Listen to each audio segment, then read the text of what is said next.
Bagi siapapun yang ingin belajar bahasa Arab, setidaknya ada 4 yang harus dikuasai. Pertama, mufradat. Kita harus punya banyak mufradat yang kita hafalkan. Baik mufradat isim maupun fi'il, juga mufradat huruf. Yang kedua, kita harus menguasai tasrif atau sorof. Yang ketiga, harus menguasai nahwu, posisi-posisi kata dalam kalimat.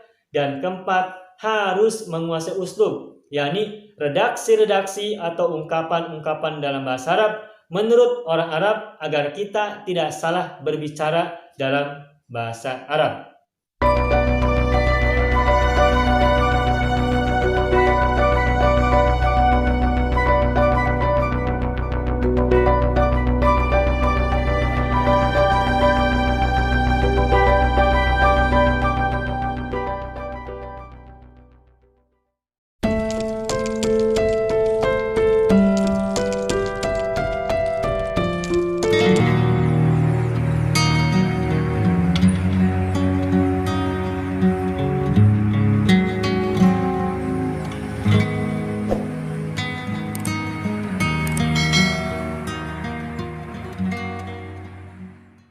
Terus, bagaimana cara menerjemahkan fa'atof? Nah, ini penting. Setelah kita mengetahui cara membedakan antara fa' jawab dan fa'atof, yang tidak kalah penting ketika kita memahami teks berbahasa Arab dan menerjemahkannya, maka perhatikan bagaimana cara menerjemahkan fa'atof. Kalau orang itu belum mengetahui perbedaan antara fa' jawab dengan fa'atof, maka mungkin dia menerjemahkan fa'atof juga dengan maka. Nah, kalau kita sudah tahu apa perbedaan antara fa' jawab dan fa'atof, maka cara menerjemahkannya juga mesti dibedakan. Saya ulangi ya.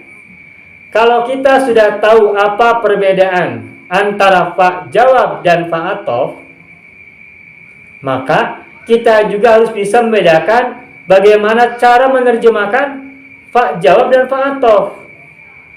Kalau fa' jawab diterjemahkannya dengan maka. Idza azamta fatawakkal 'alallah. Apabila atau jika engkau sudah bertekad, maka bertawakallah kepada Allah. Fa idza faraghta fansab. Apabila engkau telah luang, maka bercapek-capeklah kembali, maka berlelah-lelahlah lagi. Menerjemahkan fa' jawab dengan maka. Lalu bagaimana cara menerjemahkan fa'atof? Nah, ketahuilah, kalau menerjemahkan fa'atof, itu cara menerjemahkannya bisa dengan beberapa kata berikut ini. Pertama, bisa dengan kemudian. Yang kedua, bisa dengan lalu. Bisa juga diterjemahkan dengan lantas. Bisa juga diterjemahkan dengan setelah itu. Pokoknya maknanya bukan makna maka. Yang jelas bukan diterjemahkan dengan maka, tetapi bisa diterjemahkan dengan kemudian, lalu, lantas, atau setelah itu. Gitu ya. Itu cara menerjemahkan fa'atof. Maka di sini gimana menerjemahkannya, Pak? Bu.